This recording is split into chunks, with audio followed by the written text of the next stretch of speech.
Alors la géothermie, si vous voulez, déjà, première chose, c'est une énergie. Donc si on met les déchets radioactifs à cet endroit-là, on va stériliser une énergie avec les déchets d'une autre énergie. Moi, en tant que citoyen, je dis c'est absurde. Stériliser une énergie avec les déchets d'une autre énergie. Il y a 10 ans, un géophysicien au Marnais avait annoncé l'existence de rapports du service géologique de l'État, qui était déjà assez ancien, qui datait de la fin des années 70, du début des années 80, qui montrait que là où l'Andra s'était installé, on était sur un beau potentiel géothermique.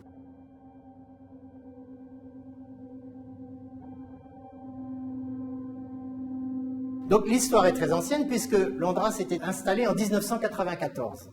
Donc elle savait ou devait savoir dès 1994 qu'il y avait un bon potentiel géothermique. La première chose qu'il y avait à faire, c'était de faire un travail bibliographique, élémentaire, surtout que ce sont des rapports très importants. Il y avait donc déjà eu 9 ans de silence avant que M. Moureau intervienne. Dès que M. Moureau a fait connaître cette existence d'un potentiel géothermique juste sous le site choisi par l'Andra, aussitôt il y a eu des demandes, notamment au CLIS de Bure, il y a eu de nombreuses demandes d'aller faire un forage, ne soit-ce que pour aller voir quand même. Et pendant 3 ans et demi, il y a eu un refus pour diverses raisons. C'est trop ceci, c'est trop cela. Et on arrive comme ça au bout de 12 ans et demi.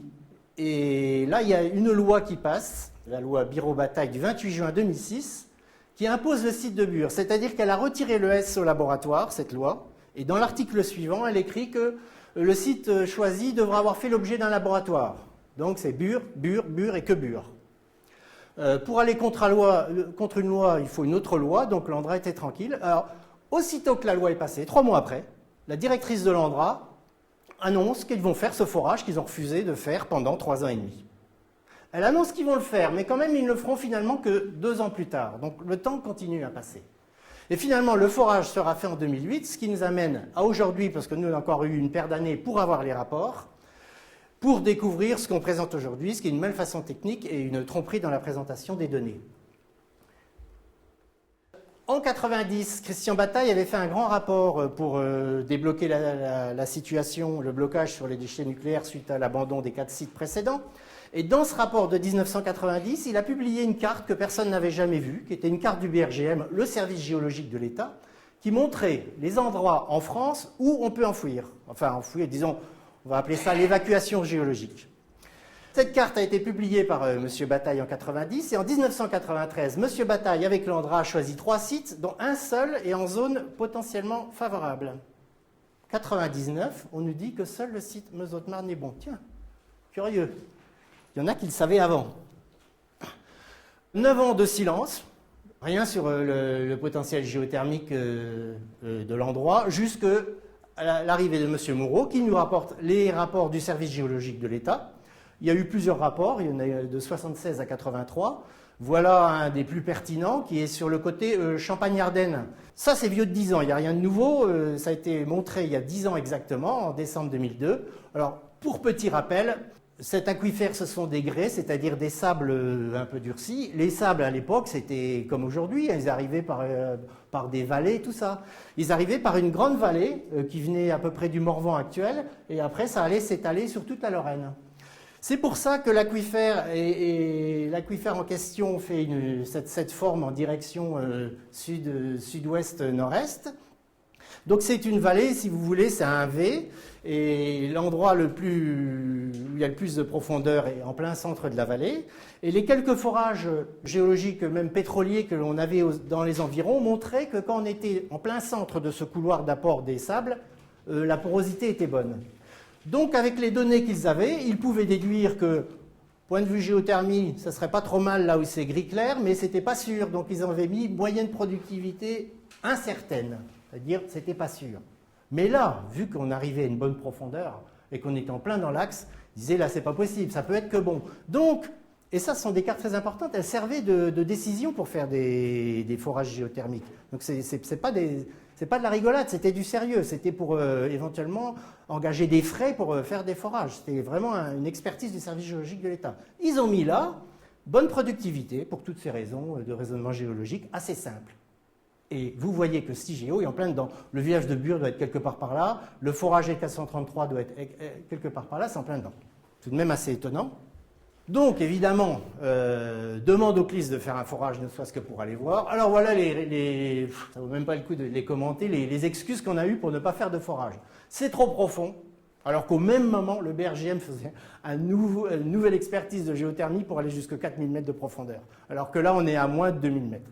C'est trop salé, alors que les Allemands et les Danois n'ont pratiquement, toute la géothermie qu'ils exploitent, c'est pratiquement qu'avec des salinités très élevées. Et ils exploitaient déjà depuis 10-15 ans. Donc ça ne tenait pas debout. Il n'y aura pas assez d'eau. Ça, c'est un déni des données, puisque le rapport du service géologique de l'État, on vient de le voir, disait que justement, là, il allait y en avoir. Bon, on a eu ces excuses-là, jusqu'à la loi. Donc là, ils sont tranquilles, parce que pour défaire une loi, allez-y. Là, ils étaient tranquilles, ils étaient chez eux. Alors, aussitôt, ils annoncent qu'ils vont faire le forage, et nous voilà au jour d'aujourd'hui. Suite à ce forage, ils ont annoncé que ce qu'ils ont trouvé, c'est que c'était pas bon. Donc, en quelque sorte, ils avaient raison, quoi. Alors, puisque c'est ça que l'on conteste, on va quand même lire ensemble tout ce qu'on a pu trouver dans le rapport de 2009, qui est la synthèse du programme de reconnaissance de la zone de transposition, qui est donc ce qu'ils annoncent, ce qu'ils ont trouvé dans ces forages-là, y compris le forage géothermique. Alors ça vaut quand même le coup, parce que ce que vous pouvez lire si vous demandez à l'Andra, c'est ça et rien d'autre. Hein. Alors, une transmissivité de 1,1-3 m² par seconde, un test de pompage réalisé sur l'intervalle du test, 25 mètres, a produit 35 m3 d'eau de formation, ce qui fait 4 à 5 m3 d'eau par heure, sous un rabattement de 30 mètres. Une autre phrase, une formation montrant des bonnes transmissivités, 8,8-10-4 m² par seconde, et produisant environ 5 m3 par heure.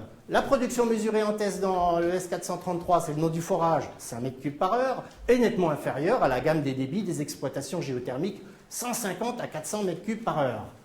Là, ils jouent les grands seigneurs, hein, parce que moi je dirais même que c'est pas nettement plus faible, c'est carrément rikiki. Hein. Ils savent ce qu'ils font dans la présentation des données. Montre des transmissivités moyennes à bonne 1,1-10-3 m² par seconde et des productivités en test de 5 m3 par heure sur 25 mètres. La phrase finale, l'ensemble de ces résultats indique en référence à des installations géothermiques existant dans le bassin de Paris dans les mêmes gammes de température que la ressource géothermique à l'échelle de la zone de transposition est faible. Conclusion générale, ça c'est la version actuelle officielle. Et ces conclusions-là ont été validées totalement par l'IRSN et l'Autorité de sûreté nucléaire. Ils ont écrit dans leur avis pour le choix de la ZIRA que le forage fait en plein milieu de la zone de transposition montrait qu'il n'y avait aucun intérêt géothermique. Voilà, le gendarme. Juste avant de quitter cette page, bon le message est clair quand même, hein, message de l'ANDRA, de l'IRSN et de l'Autorité de sûreté nucléaire. Juste avant de quitter cette page, une petite remarque. Tout est mauvais, mais bizarrement, il y a quand même du bon. Des bonnes transmissivités, transmissivité moyenne à bonne. Bon, on garde ça en tête et on continue. Donc, nous, ces affirmations nous posent problème parce que quand on regarde des manuels d'hydrogéologie, on voit que vraiment l'équation la plus basique qui existe, hein, sans rentrer dans des complications, elle écrit que le débit est égal à la transmissivité fois le rabattement. Or, ce qu'on vient de voir, dans ce qu'on vient de voir, ces trois termes-là, justement, on les avait. On a le débit, on l'avait, les 5 m3 par heure. La transmissivité, on l'avait, les 1,1-10-3 m² par seconde. Bon, évidemment, on vous met ça dans un rapport, débrouillez-vous avec. La transmissivité n'est pas décrite, le rabattement, c'est pas ce que c'est, voilà. La transmissivité, c'est tout simplement la facilité de l'eau à voyager dans la roche. En fait, la facilité de l'eau à voyager dans la roche, ça s'appelle la perméabilité, mais la perméabilité, c'est pour 1 mètre. Donc, si vous avez une épaisseur de roche qui est de moins d'1 mètre ou de plus d'1 mètre, on utilise la transmissivité. C'est la facilité de l'eau à voyager dans la roche. Le rabattement, c'est quoi? Le rabattement, c'est une différence de hauteur d'eau. Alors, pour comprendre facilement, on prend le tube en U. Et que d'une manière ou d'une autre, vous arrivez à ce que le niveau dans ce tube de gauche soit moins haut que celui de droite. Qu'est-ce qui va se passer? L'eau d'ici va vouloir aller là et on va avoir un écoulement de la droite vers la gauche pour aller équilibrer les niveaux. Donc maintenant, si on applique ça à un forage, nos trois paramètres à un forage, ça c'est un dessin très simplifié d'un forage. On considère qu'un côté, disons que tout ce qui est gris, c'est imperméable. La roche qui nous intéresse dans le bas du forage, elle est là. Et le fond du forage arrive là. Donc, le paramètre transmissivité, c'est ce qui caractérise la roche, c'est ce qu'on veut savoir, c'est ça qui nous intéresse. Mais il fonctionne avec le paramètre rabattement. Alors, le paramètre rabattement, vous prenez votre tube en nu, vous le faites glisser là, ici, vous retrouvez votre tube vertical avec le niveau d'eau élevé qui est là, celui-là qui est là, et donc, ça va fonctionner exactement comme notre tube en nu. Donc, l'eau de là va vouloir aller là. Mais précisément, puisque la roche est perméable, l'eau peut passer dans la roche. Donc la roche joue le rôle de cette partie horizontale du tube. Donc vous avez un écoulement d'eau qui va se faire vers le forage, et vous allez avoir notre troisième paramètre, le débit. Alors maintenant, puisqu'on a les valeurs de ces paramètres, on va appliquer ce petit raisonnement de base. La transmissivité, c'est la petite remarque qu'on a fait juste avant de quitter les citations de Landrat. Elle est bonne. Bon, on marque, transmissivité est bonne. Le rabattement, il est de 30 mètres. Dites donc, 30 mètres, c'est déjà pas mal. Donc le rabattement, il est important. Donc on marque, rabattement important. Et le débit, le débit, il est rikiki. Il n'y a presque rien. Alors ça, c'est curieux quand même. C'est curieux parce que physiquement, c'est pas possible, tout simplement.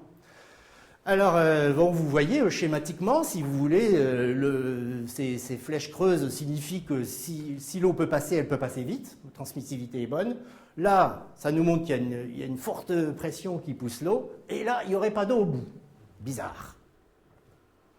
Bizarre, mais pas si bizarre que ça, parce que quand on ouvre le rapport des opérateurs des tests qui ont travaillé pour Landrat, on découvre que le seul endroit par où vous pouvez passer l'eau, si vous voulez, ça c'était le tube qui ramasse l'eau juste en face de la couche qu'on a vue, la couche jaune qu'on a vue à la diapositive d'avant, c'était complètement bouché, entouré de boue. Alors vous voyez, le tube il est vertical là, et puis c'est des petites fentes très étroites parce que la raison c'est qu'on ne veut pas qu'il y ait des grains de sable qui rentrent dans les tuyaux, donc c'est toujours très fin. Et l'eau devait rentrer là, et vous voyez que vous avez un manteau de boue tout autour. Alors le côté là, il est caché par de la boue, et là, vous voyez, la boue, elle est ouverte comme on ouvre sa chemise pour prendre son portefeuille. Et puis là, on voit bien qu'elle est cassée, vous avez des cassures circulaires. Donc c'était complètement entouré de boue. Vous voyez, il y a même la trace des fentes sur la boue, comme quoi l'eau, elle avait un mal considérable à passer. Et ce que nous dit le rapport, c'est pas fini. Le rapport nous dit que l'intérieur de cet endroit où l'eau pouvait passer était rempli de boue solide pratiquement jusqu'en haut. Donc c'était bouché autour et dedans, double écran de boue.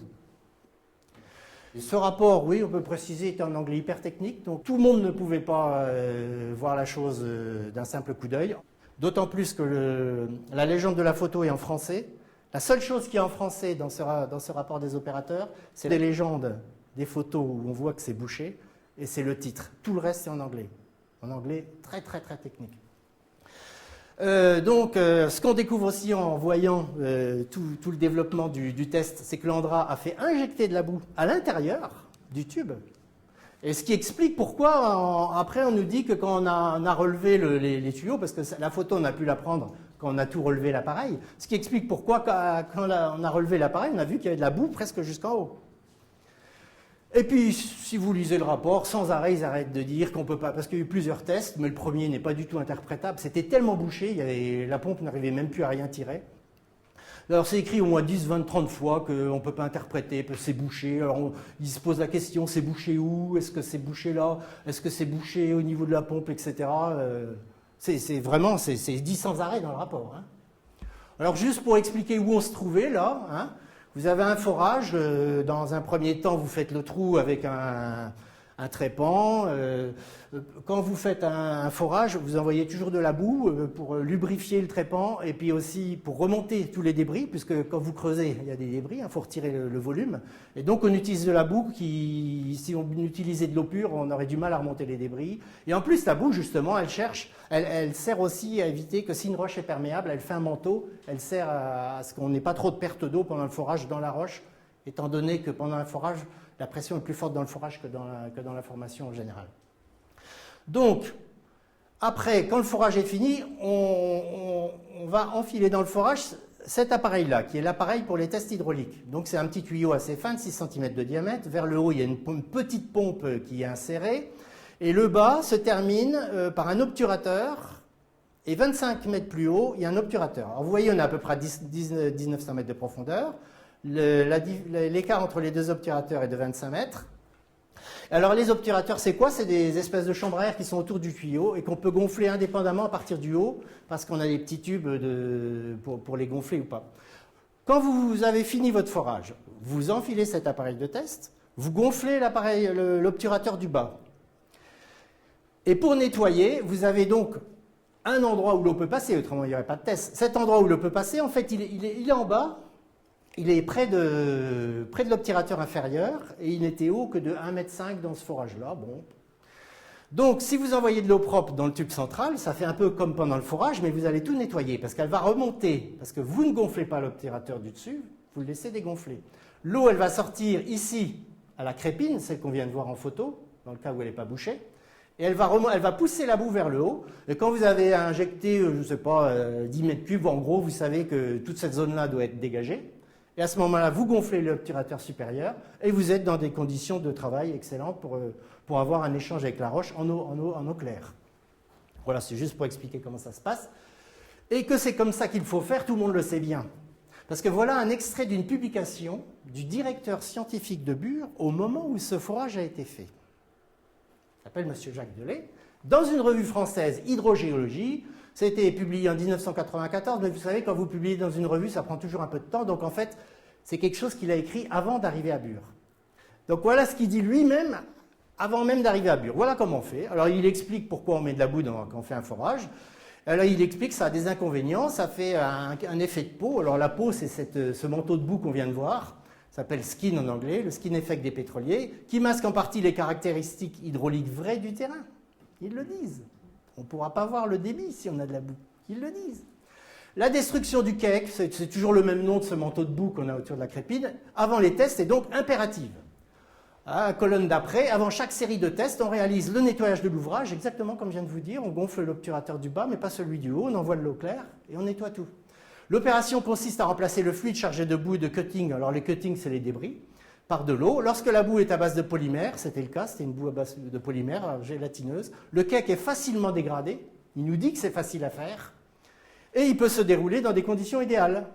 Bon, ce qui n'a effectivement pas été le cas au forage S433. Cette opération doit systématiquement être réalisée sous la surveillance de l'hydrogéologue, en l'occurrence c'était lui parce que c'est un spécialiste des forages. Et il doit être considéré comme la première étape d'un programme de test. Bon, voilà, c'est clair, c'est eux qui nous disent comment il faut faire. Bon, donc on vient de voir ce qu'ils nous disent, notre point de vue, et on revient quand même à cette valeur qui est bonne qu'ils nous ont dit. Ils nous ont dit que la transmissivité est bonne quand même. Ils le disent, ils l'écrivent. Malgré tout ce qu'ils racontent, il y a quand même le mot bon. Donc cette transmissivité, ils nous disent elle est de 1,1 10-3. Peu importe ce que ça veut dire, ici on travaille par comparaison. Or, si vous lisez le rapport de la CNE de juin 2010, ils nous apprennent que les exploitations géothermiques de la région parisienne, il y en a 37 actuellement. Chaque exploitation géothermique peut chauffer 2600 appartements. Il y en a 37. Dans la région parisienne, la moyenne de la transmissivité, c'est 1 10-3 m² par seconde. Tiens, ah ben ça c'est formidable parce que c'est la même. C'est exactement la même. On est même un tout petit peu au-dessus, vous voyez.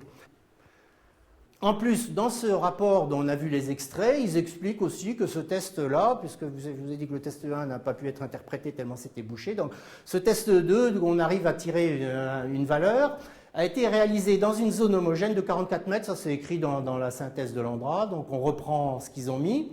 Donc comme ce qui compte, la transmissivité, elle est proportionnelle à l'épaisseur, et que ça c'est seulement pour 25 mètres, il faut corriger. On corrige pour l'épaisseur totale de la zone bien perméable. Donc vous multipliez par 44, vous divisez par 25, on arrive à 1,9 déjà. Donc on est déjà au-dessus des exploitations parisiennes. Et ces grès au total font plus de 120 mètres d'épaisseur, parce qu'ils en ont recoupé en forage 120 mètres, et ils n'ont même pas été jusqu'en bas. Donc on a au moins 120 mètres de grès.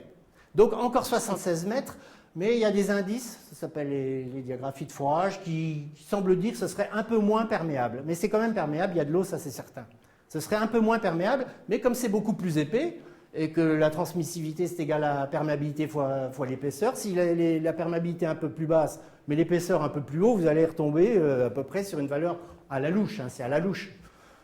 Ça va faire peut-être doubler, bon c'est pas exactement, peut-être doubler la valeur, donc ça, vous doublez la valeur, on arrive à 3,8, donc de toute façon, avec un raisonnement hyper simple, avec leurs propres chiffres, on arrive à une transmissivité qui va être le triple, plus du triple des exploitations de géothermie parisienne. Rappelez-vous la petite équation de base toute simple, le débit il est proportionnel à la transmissivité pour un rabattement égal. Donc forcément, le débit va être plus fort que s'il n'y a pas de boue et si vous avez une bonne pompe, le débit va être plus fort que dans les exploitations parisiennes. Et sachant qu'une exploitation géothermique, on peut en faire une tous les 3-4 km, bah sur toute la zone de transposition, on avait calculé que si on les mettait tous bien serrés, on pourrait en avoir 40. Mais disons que même si on en a 15, vous voyez qu'on va avoir 15 exploitations géothermiques avec un débit qui sera probablement 3 fois supérieur à celui qui est une fierté de la France. Hein. Il y a beaucoup de gens qui viennent visiter les exploitations géothermiques dans la région parisienne. Hein. Et en plus, sous cette couche, il y a encore bien plus de degrés, en fait, une épaisseur. On va pas trop en parler ici, mais il y a encore une grande épaisseur de grès en dessous qui sont par endroits perméables. Il y a eu un vieux forage de 1954 à Germisé qui a montré que par endroits, c'est probablement aussi perméable que les grès du Trias. Donc on sait qu'en plus, et ça va être beaucoup plus chaud, on va arriver jusqu'à 100 degrés de température assez facilement. En plus, mais alors là, on n'a vraiment pas beaucoup d'informations, on sait que dessous, il y a encore autre chose.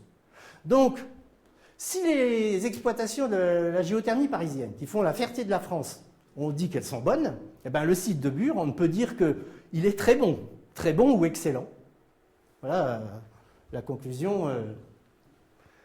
Pour l'évacuation géologique des déchets radioactifs, il existe un guide de sûreté relatif au stockage définitif, il n'existe rien pour le réversible, définitif de déchets radioactifs en formation géologique profonde, qui écrit noir sur blanc, géothermie et stockage de chaleur, cette situation n'est pas à étudier car les sites retenus ne devront pas présenter d'intérêt particulier de ce point de vue. Donc voilà la conclusion à laquelle on arrive, c'est qu'ils sont un petit peu embêtés vis-à-vis de cette situation-là et que donc ils ont essayé de cacher la réalité. Ce problème se pose pas seulement pour les associations, mais en 2003, quand M. Moureau a révélé l'existence des rapports du service géologique de l'État, ça a quand même posé des questions. Et notamment ici, on a l'actuel président de la région Lorraine, M. Jean-Pierre Masseret, qui à l'époque était sénateur, qui a posé la question au ministère de l'Environnement. Oh, il a dit, il y a les rapports géologiques 79 qui montrent que la ressource géothermique en Champagne-Ardenne sont bons. L'annexe 2, celle qu'on vient de voir, il a bien lu, les sites retenus ne devront pas présenter d'intérêt particulier par la géothermie. Et il pose la question, le gouvernement pourra-t-il préciser la position sur ce dossier? Donc ça concerne tout le monde, évidemment, même nos élus principaux, et la preuve. Et alors la réponse qu'il y a eu, je ne l'ai pas mise là, mais elle est sur le site du Sénat, vous pourrez aller la voir, c'est une non-réponse de la réponse qu'on a eue ici à l'époque. On ne fait pas de forage parce que ce ne sera pas exceptionnel.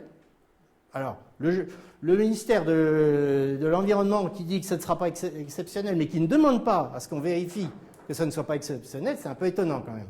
Il ne demande pas qu'il vérifie et il dit « un scénario réglera ce genre de problème, on verra dans l'ordinateur s'ils sont dangereux ». Voilà la réponse qu'il a eue. Et donc, nous, aujourd'hui, on peut apporter à M. Masseret, donc on va lui transmettre ça, un dossier comme quoi on a des éléments pour lui répondre aujourd'hui, 10 ans plus tard. Personne n'a rien vu. Alors on nous dit, l'IRSN a étudié en détail les rapports de l'ANDRA, l'autorité de sûreté est là, c'est le gendarme, rassurez-vous, il y a le gendarme. Le gendarme n'a rien vu, rien. Pourtant, il y a la photo dans le rapport. Et on nous dit, le rapport Bataille-Biro qui précède la loi de 2006 nous dit l'OCDE a bien revu tous les travaux de l'ANDRA. L'OCDE n'a rien vu non plus. Alors si nous, avec des tout petits moyens, on voit ça, ça nous pose des grosses questions sur le problème des contre-expertises. Il n'y en a aucune. Visiblement, sur ce cas-là, il n'y en a aucune. La situation est très simple. Ils ont caché, parce que ça les embête, pour favoriser leur projet d'enfouissement des déchets radioactifs. C'est particulièrement clair.